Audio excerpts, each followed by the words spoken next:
नमस्कार, मैं किरण चौधरी एक बार फिर से आप सभी के सामने। आइए आज हम चर्चा करते हैं राजस्थान के अजमेर ज़िले में स्थित अजयमेरु दुर्ग या जिसे अजमेर दुर्ग या जिसे तारागढ़ का दुर्ग कहते हैं। तो देखिए, सबसे पहले हम बात करते हैं कि जो है इसका जो अजयमेरु दुर्ग है, सबसे पहले इसका जो प्राचीन नाम है वो अजयमेरु दुर्ग ही था। कौन से ज़िले में? तो ज़िला हमने बात कर ली, अजमेर के दुर्ग की हम बात कर रहे हैं। फिर हम बात करते हैं निर्माण की। इस दुर्ग का निर्माण कब व किसने करवाया? तो इस निर्माण के मामले में देखिए थोड़ा सा कन्फ्यूजन है। 1133 ईस्वी में अजयराज ने इस दुर्ग का निर्माण किया, लेकिन कर्नल जेम्स टोड कहते हैं कि इस दुर्ग का निर्माण अजयराज ने नहीं बल्कि जो है अजयपाल ने करवाया था।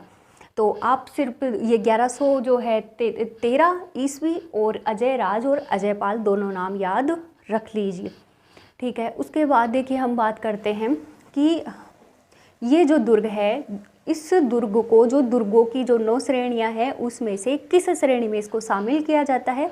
तो ये दुर्गों की गिरी श्रेणी में शामिल किया जाता है। यानी ये किसी गिरी का मतलब किसी पहाड़ी या पर्वत पर ये दुर्ग बना हुआ है।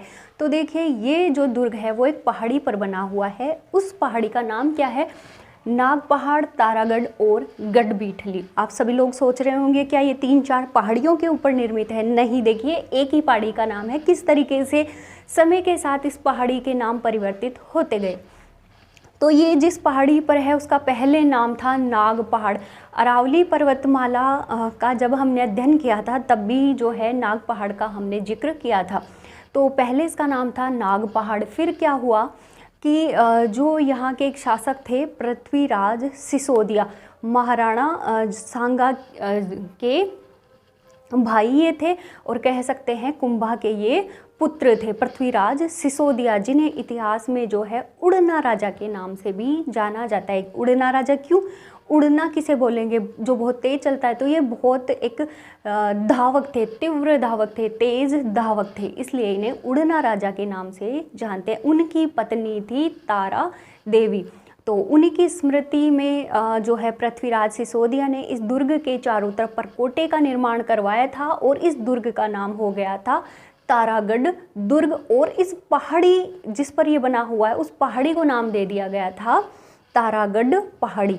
इसलिए तारागढ़ पहाड़ी भी हम आज कह सकते हैं इसको। इसके अलावा गढ़बीठली, देखिए इस दुर्ग को भी गढ़बीठली कहते हैं और दुर्ग की जो ये पहाड़ी जिस पर बना हुआ है उसे भी गढ़बीठली की पहाड़ी कहते हैं। ये नाम इसे क्यों मिला?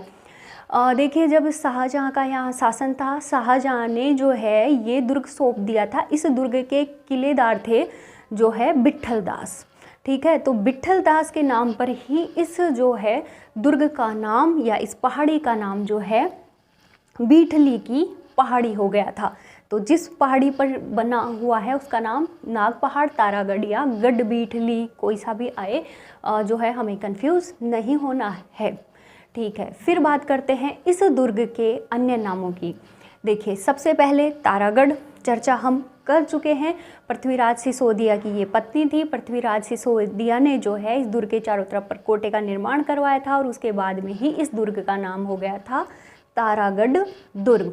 नेक्स्ट है गढ़बीठली, बात कर चुके हैं। विट्ठल दास जो इसके किलेदार थे, शाहजहाँ ने जिनको सौंप दिया था उन्हीं के नाम पर इस दुर्ग का नाम पड़ गया था गढ़बीठली। नेक्स्ट है राजस्थान की कुंजी। देखिए राजस्थान की कुंजी, कुंजी का मतलब क्या होता है? कोई ताला है जिसके अंदर खजाना है, जिसको खोलने के लिए चाबी चाहिए। उसी तरीके से अगर आपको पूरे राजपूताना के ऊपर शासन करना है तो उसके मध्य का, उसके अंदर का जो केंद्रीय भाग है उसके ऊपर जब आपका अधिकार हो जाएगा तभी आप पूरे राजपूताना के ऊपर जो है शासन कर सकते हो। इसलिए इसे राजस्थान की कुंजी कह सकते हैं।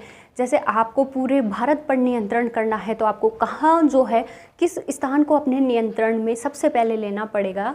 तो वो है दिल्ली, ठीक है। इसी तरीके से राजस्थान की कुंजी कहते हैं।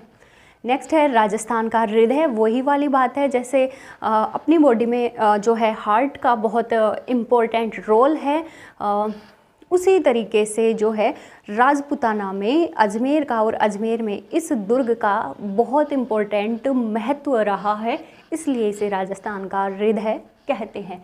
नेक्स्ट है पूर्व का जिब्राल्टर। देखिए जिब्राल्टर एक जल संधि है, उसी के नाम पर जो है बिशप हैबर ने इसे पूर्व का जिब्राल्टर नाम दिया है। एग्जाम में हो सकता है पूछ ले कि पूर्व का जिब्राल्टर इस दुर्ग को नाम किसने दिया है, तो किसने, बिशप हैबर ने। थोड़ा सा ध्यान रख लीजिएगा, बिशप हैबर ने, ठीक है। उसके बाद हम बात करते हैं, और भी कई अन्य नामों से इन्हें जाना जाता है, राजस्थान का कह लीजिए या अरावली का अरमान भी इसे कहते हैं, राजस्थान का अरमान या अरावली का अरमान। नेक्स्ट है सर्वाधिक स्थानीय आक्रमण झेलने वाला दुर्ग। देखिए ये दुर्ग राजपूताना की कुंजी है, राजपूताना का हृदय है। राजपूताना को, अगर आपको पूरे राजपूताना को नियंत्रण में करना है तो आपको राजपूताना को जीतना ही होगा। इसलिए भी जो है बाहर से या फिर आसपास के जो छोटे जो रियासतें थी, राज्य थे, उन्होंने हमेशा से इस राजपूताना के ऊपर आक्रमण किया। जबकि सर्वाधिक विदेशी आक्रमण झेलने वाला दुर्ग कौन सा था, याद कीजिए अगर आपने पिछले वीडियो ध्यान से देखे हैं तो, कौन सा, हनुमानगढ़ का भटनेर का दुर्ग। नेक्स्ट हम बात करते हैं, देखिए इस दुर्ग के कुछ बुर्ज हैं, एग्ज़ाम में पूछा गया है ये क्वेश्चन। उन बुर्जों की चर्चा करते हैं, कौन कौन से बुर्ज हैं। यहाँ घूंघट, इमली, बांद्रा, फतेह बुर्ज और जानू नायक दुर्ग है। एग्जाम में पूछा गया था इस तरीके से, घूंघट, इमली, बांद्रा क्या है, तो थोड़ा सा ध्यान रखिएगा। घूंघट, इमली, बांद्रा, फतेह बुर्ज और जानू नायक दुर्ग बुर्ज इस दुर्ग में स्थित बुर्जों के नाम है। नेक्स्ट है, यहाँ और भी कुछ चीज़ें हैं जहाँ से एग्ज़ाम में क्वेश्चन पूछा जा सकता है। एक यहाँ पर झरना है जिसे नाना साहब का झरना कहते हैं।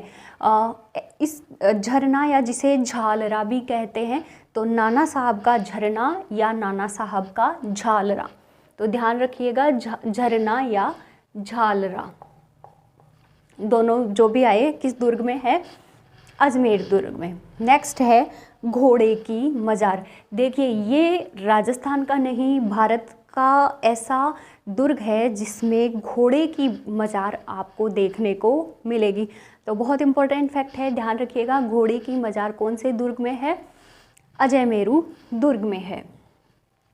और देखिए जो लोग यहाँ पर घोड़े की मज़ार पर, जो भी लोग अजमेर जाएंगे इस दुर्ग को देखने के लिए जाएंगे, घोड़े की मज़ार पर लोग दर्शन करने के लिए जाते हैं और यहाँ प्रसाद के रूप में लेके जाते हैं चने की दाल। पता होगा आपको, घोड़े को जो है चने की दाल खिलाते हैं। शादियों में जब घोड़ी आती है ना, घोड़ी, तो सबसे पहले उसको क्या करवाया जाता है, जब बारात रवानगी होती है उससे पहले उस घोड़े को चने की दाल खिलाते हैं।